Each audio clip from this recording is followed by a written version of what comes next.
നമസ്കാരം. മലയാളികളുടെ എക്കാലത്തെയും ഇഷ്ടപ്പെട്ട ഒരു സിനിമ തന്നെയാണ് സമർ ഇൻ ബത്ലഹേം. ജയറാം, മഞ്ജു വാര്യർ, സുരേഷ് ഗോപി, മോഹൻലാൽ എന്നിവർ പ്രധാന വേഷത്തിലെത്തിയ ചിത്രത്തിന് ഇന്നും ആസ്വാദകർ ഏറെയാണ്. വർഷങ്ങൾക്കിപ്പുറം ചിത്രത്തെക്കുറിച്ച് പറയുകയാണ് മഞ്ജു വാര്യർ. പുതിയ സിനിമയുടെ പ്രമോഷൻ്റെ ഭാഗമായി നൽകിയ അഭിമുഖത്തിലാണ് താരത്തിൻ്റെ ഈയൊരു പ്രതികരണം.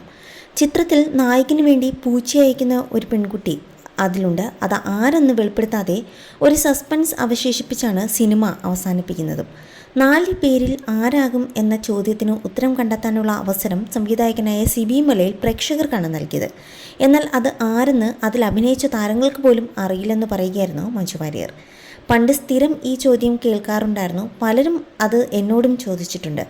പൂച്ചയെ ആരാണ് അയച്ചതെന്ന് അന്നും അറിയില്ല, ഇന്നും അറിയില്ല. ഇപ്പോഴും അത് എഴുതിയ രഞ്ജിത്ത് ചേട്ടനും സംവിധാനം ചെയ്ത സിബി സാറിന് മാത്രമേ അറിയൂ. ആരെയെങ്കിലും അവർ ഉദ്ദേശിച്ചിട്ടുണ്ടോ എന്ന് പോലും അറിയില്ലെന്നും മഞ്ജു വാര്യർ പറഞ്ഞു. ചിത്രത്തിൻ്റെ 2ാം ഭാഗം വരുമോ എന്ന ചോദ്യത്തിന് അതിനെക്കുറിച്ച് ചർച്ചകളൊന്നും നടക്കുന്നില്ലെന്നും എൻ്റെ അറിവിൽ അതിനെക്കുറിച്ച് കൂടുതലൊന്നും അറിയില്ല എന്നുമായിരുന്നു താരത്തിൻ്റെ പ്രതികരണം.